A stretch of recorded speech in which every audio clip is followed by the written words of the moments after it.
guys. I just wanted to jump on again and do a little bit of a study on Psalm 23 today. I know that this particular video is going to be in the Luke 15 playlist on YouTube, and it'll be actually the title of the video has something to do with Luke 15. But I think that in studying Luke 15 and looking at it, the first portion of the parable speaks of this good shepherd who will leave the 99 to go after the one.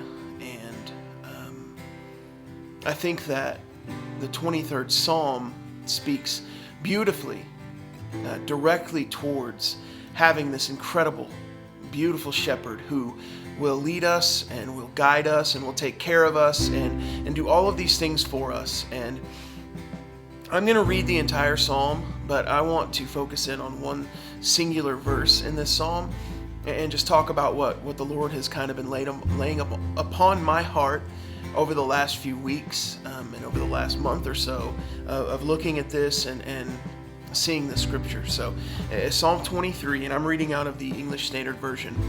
So it's a Psalm of David. The Lord is my shepherd, I shall not want. He makes me lie down in green pastures. He leads me beside still waters. He restores my soul. He leads me in paths of righteousness for his name's sake. Even though I walk through the valley of the shadow of death, I will fear no evil, for you are with me.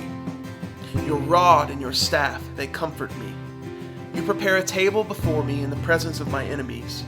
You anoint my head with oil. My cup overflows. Surely goodness and mercy will follow me all the days of my life, and I shall dwell in the house of the Lord forever. I love that psalm, and that's one that most of us in the church, most of us have memorized over our lives because it's only 6 verses long, and it's just a short little psalm, but it's so powerful and it's so special, and it can bring such peace to us when we apply it to our lives. The Lord is my shepherd, I shall not want.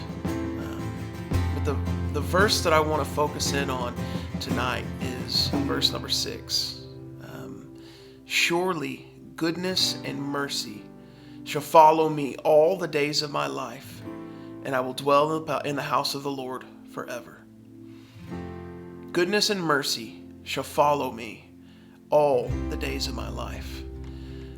I know that all of us right now, worldwide, we are all dealing with and walking through this season of quarantine, of social distancing, of maybe not knowing when our next paycheck's going to come in, maybe not knowing when we're going to be able to go back to work, maybe not knowing what the future holds at all. And we're all frustrated, we're all a little upset, and some of us are very afraid during this time. And I understand that. I understand that there's real fear and there's real frustration and there's real anxiety that can be built into something such as this coronavirus and the COVID-19 and the seriousness of the issue and the toll that it's taking not only on our economy in America, but the entire global economy, on the entire the world and the amount of people that are losing their lives over this terrible disease that's hit our world. But God says in Psalm 23 verse 6, surely goodness and mercy will follow me all the days of my life. And I know that most of you, just like me, our other problems did not stop simply because COVID-19 started. Our other issues, the other things that we're dealing with, the other frustrations in our lives, the other anxiety inducing things that are happening, the other problems that we're dealing with, they did not quit simply because COVID-19 came. Some of us, the problems are being compounded because of this disease and because of this virus. But God says that surely goodness and mercy will follow you all the days of your life, and you will dwell in the house of the Lord forever. Surely goodness and mercy. What that's saying is that our testimony the legacy that we're going to leave behind when we leave this place and our final resting place, when we leave this earth and go on to glory. Goodness and mercy will be the thing that follows us wherever we go. I don't know the situation that you're walking in. I don't know the problems that you've walked out of. I don't know the circumstances that are in your life right now, but I do know that God does not lie. Surely goodness and mercy can and will follow you all the days of your life. You're going to look back and you'll see this season in your life. You'll see this time of being in quarantine or being separated from your friends and some of us family, and you're going to see God's hand on it. You're going to see the will of God at work and how He moves and how He operates. And you're going to be able to look back and say, goodness and mercy were with me in that problem. Goodness and mercy were with me in that dark time. Goodness and mercy were with me in the valley of the shadow of death. The Lord is my shepherd, I shall not want. My pastor tells the story of his daughter when she was about 4 or 5 years old, learning that verse, and she wanted to tell her dad, and she said, the Lord's my shepherd, that's all I want. And I think that is a perfect example of what the scripture really means. The Lord is my shepherd, that's all I want. He's all that we need. He is so good to us. He is so incredibly good to us.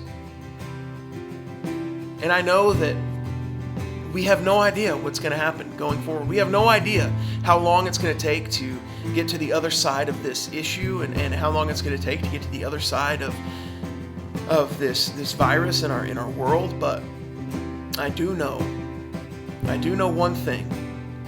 God is for us. He is for you. He loves you more than you could ever know, and He desires nothing more than to show you His goodness and His mercy in this time. He loves you so much more than you could ever understand. He is the good shepherd that will leave the 99 to come and find you in the wilderness and bring you back home and put you back with your friends, put you back in your family, put you back with the flock, and throw a party over finding you. He loves you so much, and He has called you to great things. And His goodness and His mercy are promises that He will keep.